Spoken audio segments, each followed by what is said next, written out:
Good morning, good evening, and wherever the sun may find you. My name is Walt, and this is Coffee and Concepts on Keystroke Medium. It's been a weird week so far. Leading into a holiday, I'm always swamped, slapped, and trying to find time for a perfect cup of coffee. But thankfully, I have you guys to keep me company while I take my first sip of my 15th cup.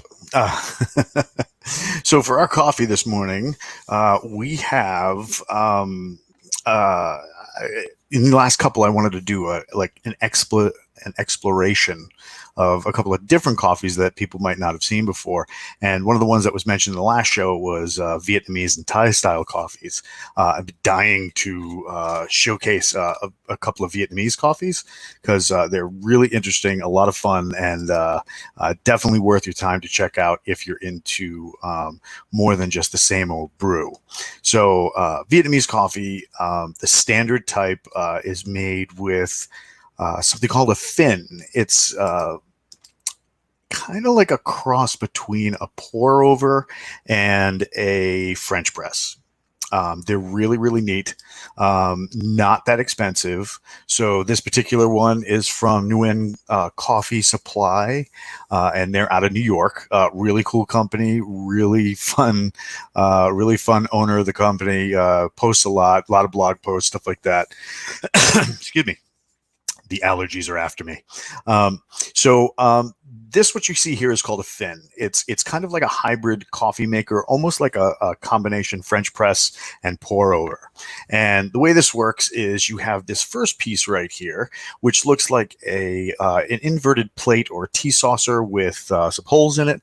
Okay, that's going to be the plate that goes over the cup. And then you have the second piece, which is kind of like a handle with another saucer underneath it and then punctured with holes. That is going to be the press. And then you have the big cup, which is going to be the sifter, where everything kind of falls through. It's a really neat process on how this comes together. So the cup of coffee is done where you take the plate, and that's going to go over your glass. So as you see here, all these images were taken from the Nguyen Coffee Supply .com website. So if you get a chance, go ahead and check them out. They're really, really cool. So first thing you're going to do is whatever glass you're going to serve this in, you're going to add a little bit of condensed milk. Vietnamese coffee is amazing, says Facebook user. Really quick, throw your name in the comments so I don't have to switch to the other screen. So a little bit of condensed milk in the bottom, and then you're going to take some of this finely ground Vietnamese coffee, whatever type you decide that is going to be good for this kind of thing. Just remember, you're going to be pouring this into condensed milk, so you're going to have a little bit of a thicker consistency. I recommend the roast from Nguyen Coffee Supply. It's going to go best with this particular way of crafting a coffee. So once again, you're going to add a little bit of condensed milk. It's only a couple of tablespoons. And then on inside of the cup, the sifter, you're going to add your desired amount of coffee. And then you're going to take that little plate and you're going to drop it right on top.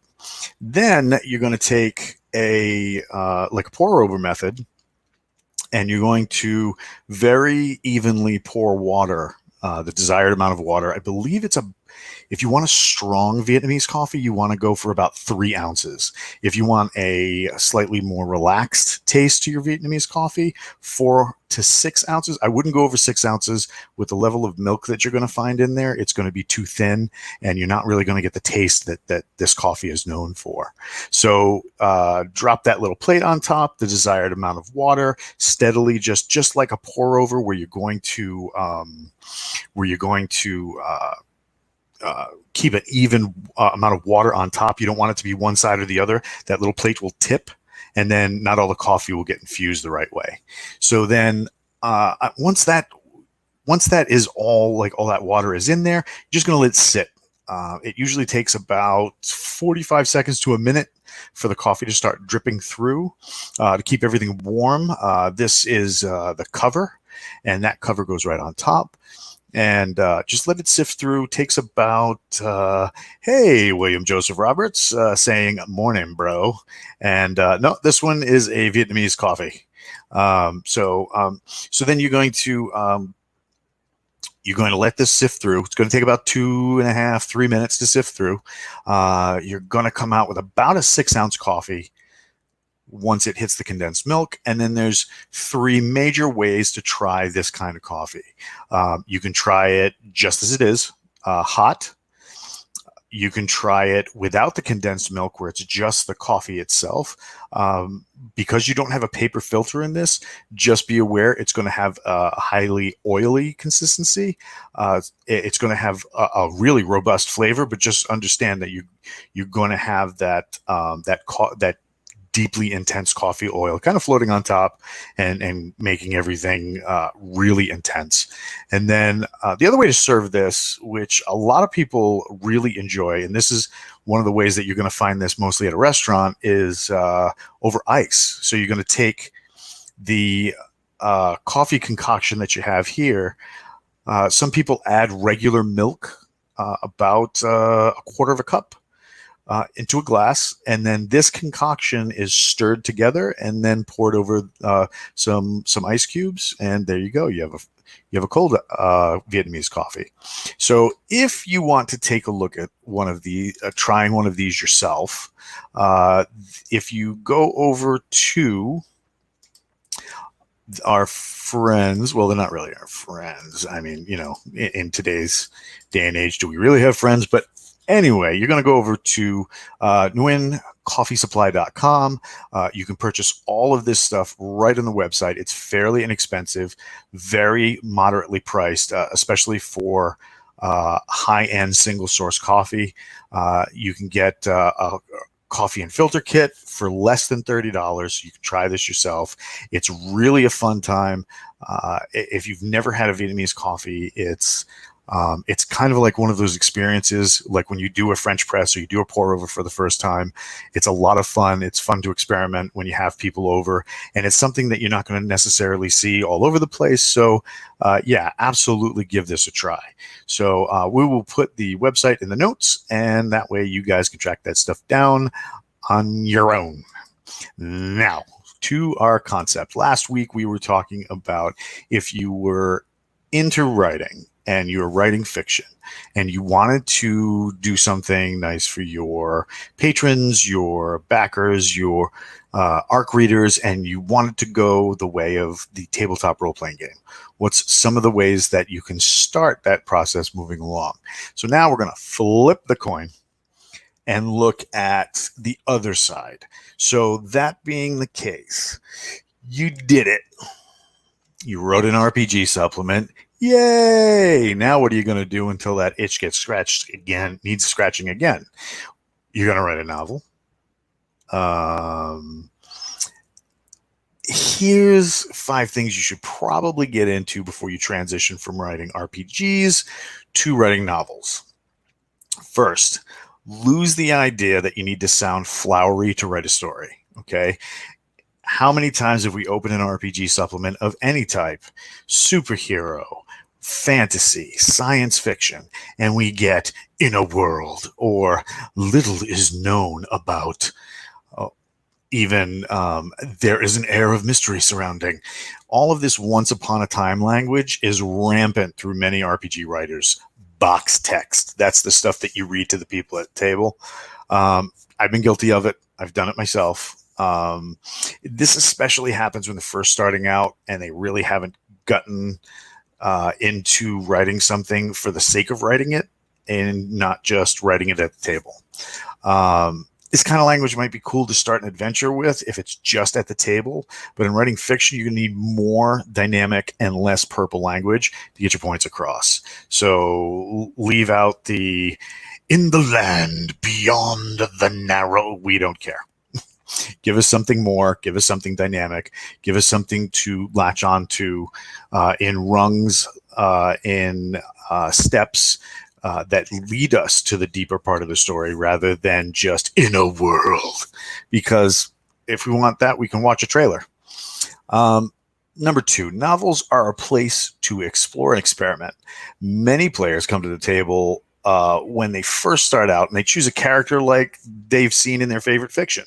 So you get the loner with no family, the mysterious wizard hoarding all his secrets, the Belgian Malama about to go nuts because he sees the garbage guys outside, the young teenager with hidden potential to take on the world.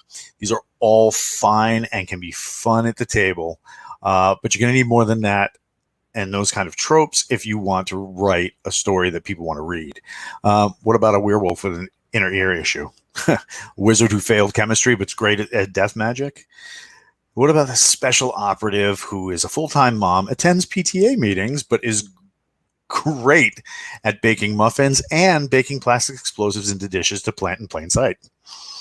If you have an idea, make it something that is at once familiar, but at the same time isn't so cliche that we feel like we've heard the song so many times before we can repeat it at rote. Get yourself some learning. This would be number three. Publishing community in RPGs is expansive and multifaceted. I can use their English. In most cases these days, anybody can go to DriveThruRPG, plug into the DM's Guild, and write an adventure to sell. It's not hard, and most of the time, the stuff that you get in return, it's typically flaccid with little to no editing, and just people slapping stuff onto a page with some pre-made art just for a quick cash grab so that they can fund the next big thing. It's not so easy to just plant a book on Amazon and expect instant success. I mean, you can just throw it in there, but at the end of the day, is that really what you want? Or do you want a finely crafted story that people want to pick up again and again that speaks to the kind of things we're all looking for? So find out what steps self-published authors take. Do the research on finding a publisher if the self-publishing route isn't for you. Arm yourself with the knowledge and what it takes to craft a 4-star and higher book rather than a 2-star book that people are only going to read a couple of pages and then ditch. Number 4, get an editor. Ellen Campbell has a variety of shows on Keystroke Medium found easily at the YouTube page. It's evident in the RPG community that a lot of folks don't use an editor. Something coffee. Hello, Corville. Sounds like Galaxy Edge nails that. Excellent.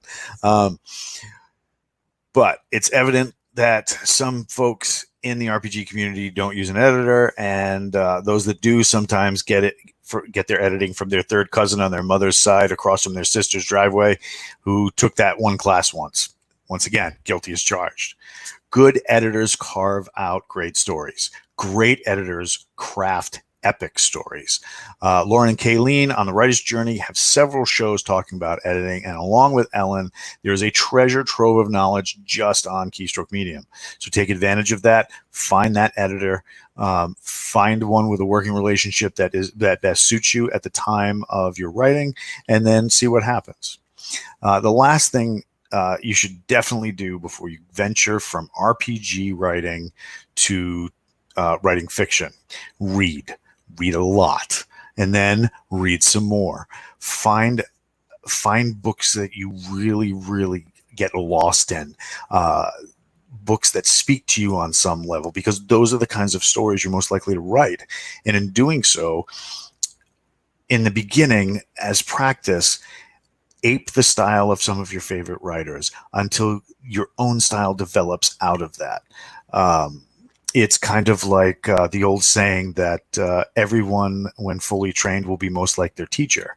However, after fully trained, you now have to go off on your own without the training wheels of a mentor behind you to keep you on the straight and narrow. And those little wobbles are where before you start riding away on your own, is really where we come into our own as writers, as authors, as editors. Finding those tricks and tips are just essential, and the best way to do that is to continue to read ad nauseum. We've gone over in the past why that's cool, and please continue. So develop that style, and then rule the world of doom. I wanted to say thank you very much for everybody coming out this morning. If you joined us late, you can, of course, always rewind and check out Vietnamese coffee.